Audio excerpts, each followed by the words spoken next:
এই আস্তে আস্তে আস্তে আস্তে, একদম আস্তে আস্তে।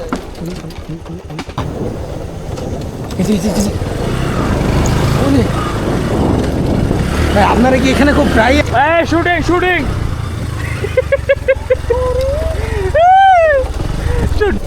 এসব রাস্তায় মানুষ কিভাবে ভাই ভাই আরে ভাই ভাই ভাই ভাই ভাই আল্লাহ। বান্দরবান সিরিজের এই পর্বে আমরা যাচ্ছি বান্দরবানে খুব দুর্গম একটি পাড়া, নাম চংকক পাড়া। যেই পাড়ায় যাওয়ার রাস্তাটা এতটাই দুর্গম যে আপনি চিন্তা হয়তো করতে পারবেন না। আর পুরো রাস্তাটাই দেখাবো আপনাদেরকে এই পর্বে। খুব সুন্দর বিকালবেলা, আমরা দুপুরবেলা ছিলাম একটা খুমে। আপনারা হয়তো আগের পর্বটা যদি দেখেন তাহলে বুঝতে পারবেন। সো বিকালবেলা খুব সুন্দর একটা মিষ্টি রোদের মাঝ দিয়ে আমরা যাচ্ছি, ভালোই লাগছে। সাথে আমাদের টিম মেম্বার রনি সারাফাত ভাই এবং রবিউল।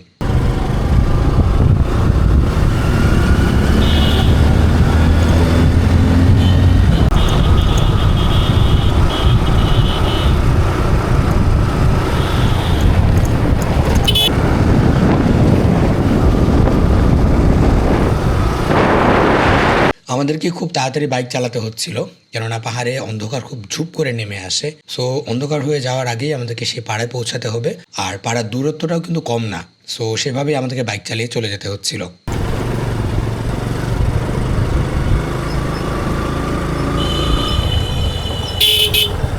হ্যাঁ, এটা আমার এলাকা, এটা আমার আত্মীয়। এরা বুঝছেন চকরে থেকে আসছে যারা। আচ্ছা, এখানে কয়েকজন আসে চকরে থেকে, চকরিয়া থেকে আসছে। হ্যাঁ, আমার বাপের চকরে থেকে আনছি। তোমাদের হাতে কি এগুলা? আমরা আমরা আগে হয় জঙ্গল।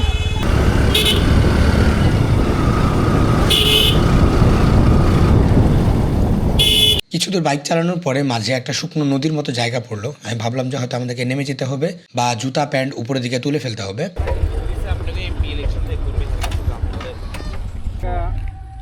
তোমার যেটা কাজ আগে সোহান ভাই বাইকে করে যাইব।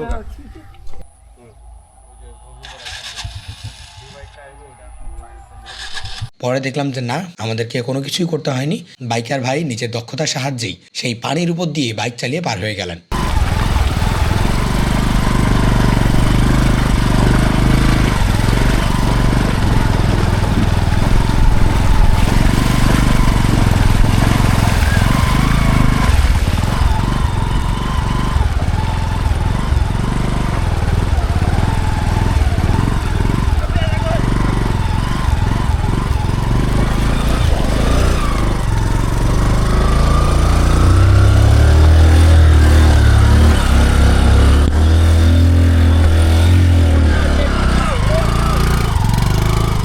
মানে আসলে তাদের দক্ষতার লেভেলটা কত উঁচু এটা যদি আপনি ওখানে না যান তাহলে হয়তো বুঝাতে পারবো না। যদিও বাইকার ভাইদের চমক আরও সামনে কিছু ওয়েট করছে, সেখানে আরও এক্সট্রিম পর্যায়ে রাইডিং আপনাদেরকে দেখাতে যাচ্ছি। বর্ষায় এই নদীটা পুরোপুরি ভরা থাকে, বাট এখন যেহেতু শুকনো মৌসুম চলছে, সো এখন খুব একটা পানি এখানে নেই। আর যেহেতু এখানে পানি নেই তাই এখানকার লোকাল মানুষজন এটাকে হেঁটেই পার হয়ে চলে যাচ্ছিলেন, আর বাইকার যারা ছিলেন তারা বাইক চালিয়েই পার হয়ে যাচ্ছিলেন। শুকনো নদী পার হয়ে একটা পাড়া পড়েছিল, সেই পাড়ার পর থেকে শুরু পাহাড়ি আঁকাবাঁকা রাস্তা। এখানে একেবারে পাহাড়ের মাঝ দিয়ে রাস্তা চলে যাচ্ছিল, এবং প্রবলেম যেটা আমরা দেখতে পাচ্ছিলাম সেটা হচ্ছে অন্ধকারটা বেড়ে যাচ্ছিল।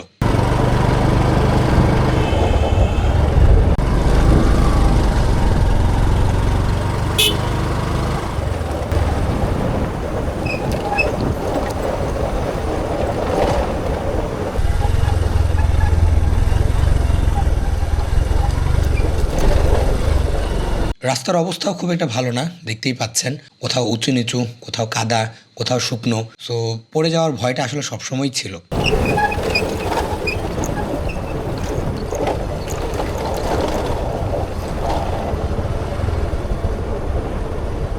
এটা না জিরি না, আরো সামনে এরকম ছোটোখাটো অনেক জিরি পড়ছিল,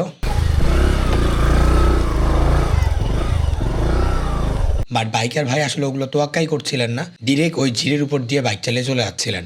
আমি রীতিমতো ওনার বাইক চালানো দেখে একটু ভয়ই পাচ্ছিলাম, কেননা এত ডেঞ্জারাস রাস্তায় উনি যেভাবে ফ্লুয়েন্টলি বাইক চালাচ্ছেন এটা আসলে আমার দ্বারা হতো না। আর আমার মনে হয় যে কেউ অবশ্যই এই রাস্তাতে বাইক চালাতেও ভয় পাবে। এই রাস্তাতে খুব যদি ভালো দক্ষতা বা প্র্যাকটিস না থাকে, যে কেউ এখানে বাইক চালানো খুব একটা সাহসও হয়তো করবে না।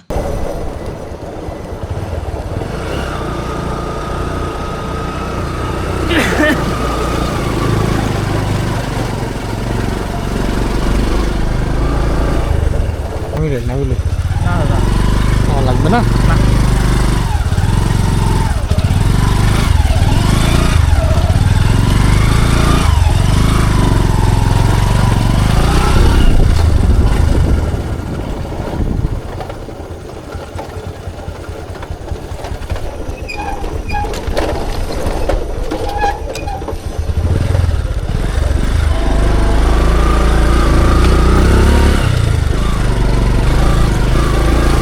এদের একটু তুলেন দাদা।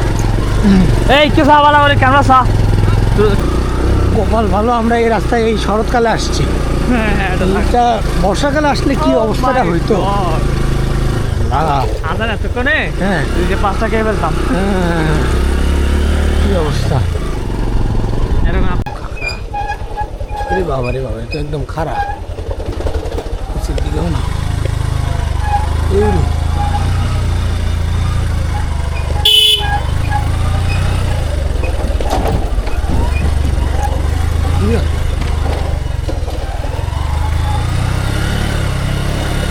ভালো করে তুলেন দাদা। হ্যাঁ ভালো করে তুলিও। আসলে আপনারা ভিডিওতে যতটুকু সোজা রাস্তা দেখছেন, ব্যাপারটা আসলে অতটাও সোজা ছিল না। আমি পেছনে বসেছিলাম ঠিকই, বাট প্রতিনিয়ত মনের ভিতরে ভয় লেগেই ছিল। কি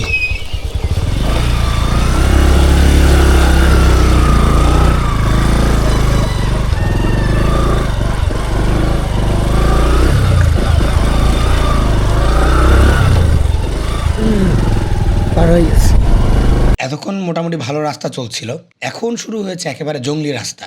জঙ্গলি রাস্তা কেন বলছি, আশেপাশের ঝোপঝাড় গাছপালা এবং মাঝখান দিয়ে রাস্তা চলে গেছে। আর এটার মধ্যেও বাইকার ভাই এত জোরে বাইক চালাচ্ছিলেন, নিজের ভয় লাগছিল, বাট উনি দেখলাম বেশ খুব স্মুথলি চালাচ্ছিলেন।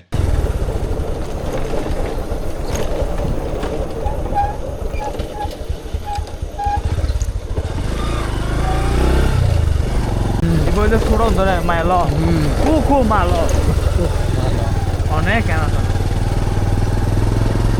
ভাই কি রাস্তা এটা। হ্যাঁ এই রাস্তা দাদা এই রাস্তায়- ঝোপ ঝাড় জঙ্গল দিয়ে। আরে গোদা থাক থাক, চলে যাওয়া দরকার না। হাঁটতে যান ভাই, হাঁটতে যান। আরে আল্লাহ, আরে বাবা, পায়ের মধ্যে ঠাস ঠাস করে লাগতেছে গাছগুলো। আহ!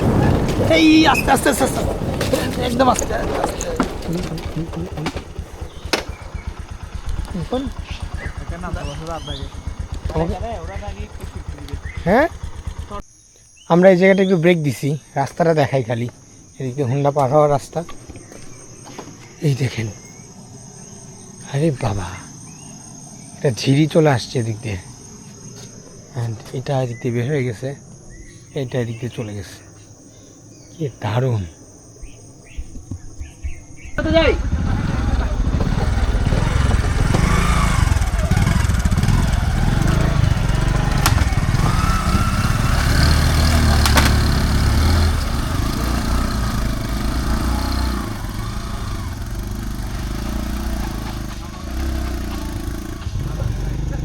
সো এই ছিল ব্যাপার। আমি পেছনে বসেছিলাম আসলে কিভাবে, এটা আপনারা বুঝতেই পারছেন। এত এক্সট্রিম রাস্তায় এত স্পিডে উনি বাইক চালাচ্ছিলেন, কতটা কনফিডেন্সের সাথে, এটা তো আসলে বলার অপেক্ষা রাখে না। বাট নিজের মনের ভিতরে যে ভয়, সেটা আসলে একেবারে আমাকে শেষ করে দিচ্ছিল। আমি বাংলাদেশের বহু জায়গায় বহুভাবে রাইড করেছি, বাট এরকম এক্সট্রিম বাইক রাইডিং আমি আমার লাইফে কখনো করিনি। যেটা ভয় পাচ্ছিলাম সেটাই হলো, পাহাড়ে ঝুপ করে অন্ধকার নেমে গেছে। বাইকার ভাই এবার গাড়ির হেডলাইটটা জ্বালিয়ে দিলেন। ওনার অনেক দয়া হয়েছে, উনি একটু স্পিড কমাচ্ছেন, বাট উনি এবার হেডলাইট জ্বালিয়ে গাড়ি চালাবেন।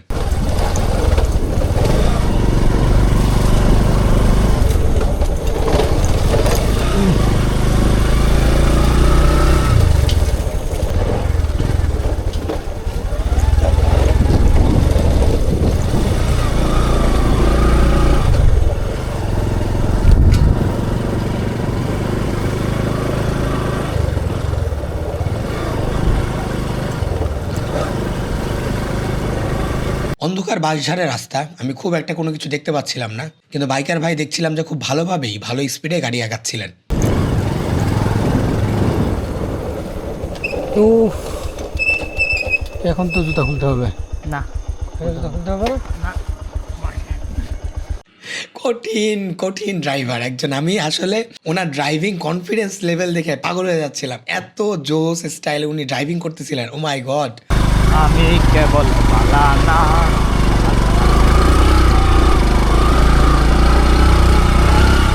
কই যাচ্ছি আল্লাহ।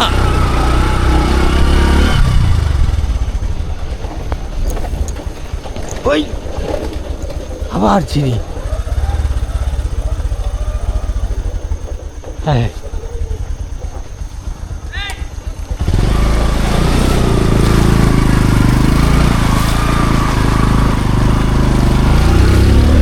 এখানে একটু দাঁড়ান, ফুটেজটা নেই। যাই হোক, আমরা এই ঝিরিতেও নামিনি, কোনো ঝিরিতে কোনো নদীতে আমাদেরকে নামতে হয়নি। প্রতিটা ঝিরি প্রতিটা নদী উনি এভাবে বাইক রাইড করে পার হয়ে যাচ্ছিলেন। ইন্টারেস্টিং।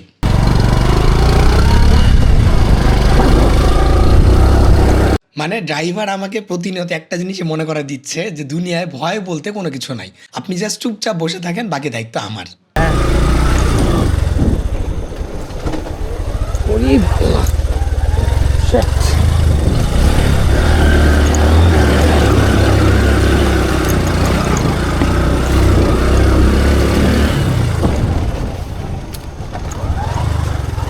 এই শুটিং শুটিং শুটিং মা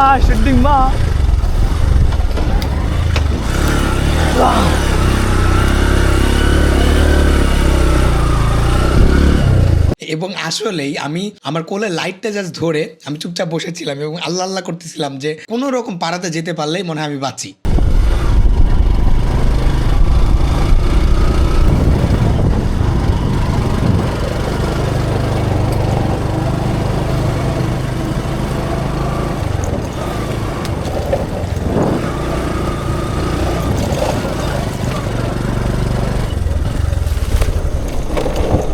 সাবধানে দাদা।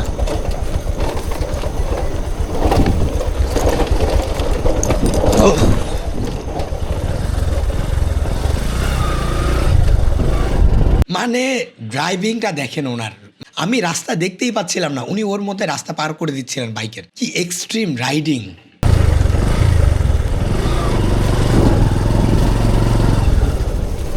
এসব রাস্তায় মানুষ কিভাবে, আরে ভাই আল্লাহ, কোনো রাস্তা না অন্য কিছু, আমি লাফাইতেছি লিটারেলি।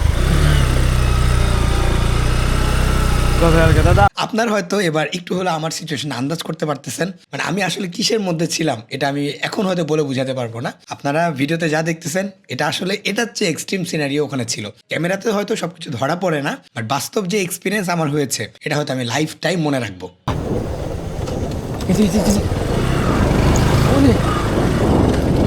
ভাই আপনারা কি এখানে খুব প্রায়ই আসেন নাকি? হ্যাঁ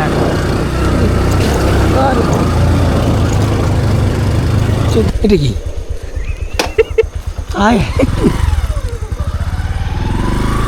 ও শিট, ভাঙছে। পারবে না। তো বলি এই রাস্তায় এত স্পিডে চালাচ্ছেন কীভাবে আপনারা? থাক ভাই, এত স্পিডে চালানোর দরকার না, আস্তে আস্তে ধীরে চালান। বাপ রে বাপ, ভাই পায়ের সাথে গাছগুলো লাগতেছে আর ভাই মনে হয় পা ছিঁড়ে যাচ্ছে। আল্লাহ,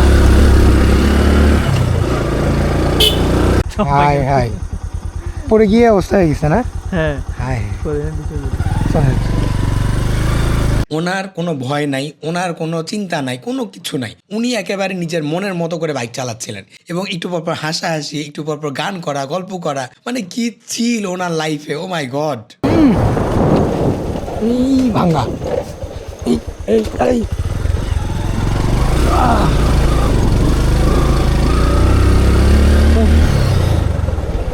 এখানে এই, আরে বাবা রে, ওরে ভাই, ভাই থামি নাই একদিন। এখানে আসছিল তো এই যে একটা, ওনারা এখানে থাকে কোথায়, বাড়িঘর কোথায়? এই মুরগি মুরগি মুরগি, তার মানে এখানে একটা পাড়া আছে। এবং ফাইনালি এই সেই পাড়া, এই পাড়াতেই মূলত আমরা আজকে রাতে থাকবো। এটাই ডেস্টিনেশন আমাদের ভাই। হ্যাঁ হ্যাঁ হ্যাঁ আল্লাহ, ও ফাইনালি এট লাস্ট আসছি। কি রাস্তা, কি ভয়ঙ্কর রাস্তা, আমার লাইফ টাইমে কখনো আমি এই ধরনের রাস্তা পার করে আসিনি। হচ্ছে পাড়া, এইখান থেকে আমরা আসছি। এখানে একটা টং দোকান, এই হচ্ছে আমার বাইকার ভাই, তারপরে এই হচ্ছে দু একটা ঘর। ঘর সবাই চলে আসছি আমরা। এরপর অবশ্য পাড়ায় এসে দেখি যে আমরা স্কুলে বাচ্চা কাচ্চারা রান্নাবান্না করছে। ওই বিড়াল কি করে এখানে? একটা বিলাই খাওয়া উচিত না বলো? আমরাও একটু ঝিরিতে গেলাম, ঝিরিতে গিয়ে মাছ ধরলাম, কাঁকড়া ধরলাম।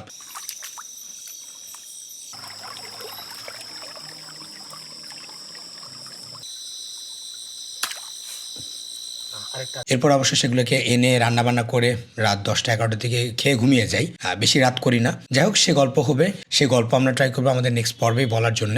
সেই পর্যন্ত আমাদের চ্যানেলটা সাবস্ক্রাইব করে বা পেজটা ফলো দিয়ে সাথে থাকতে পারেন। থ্যাংক ইউ সবাইকে।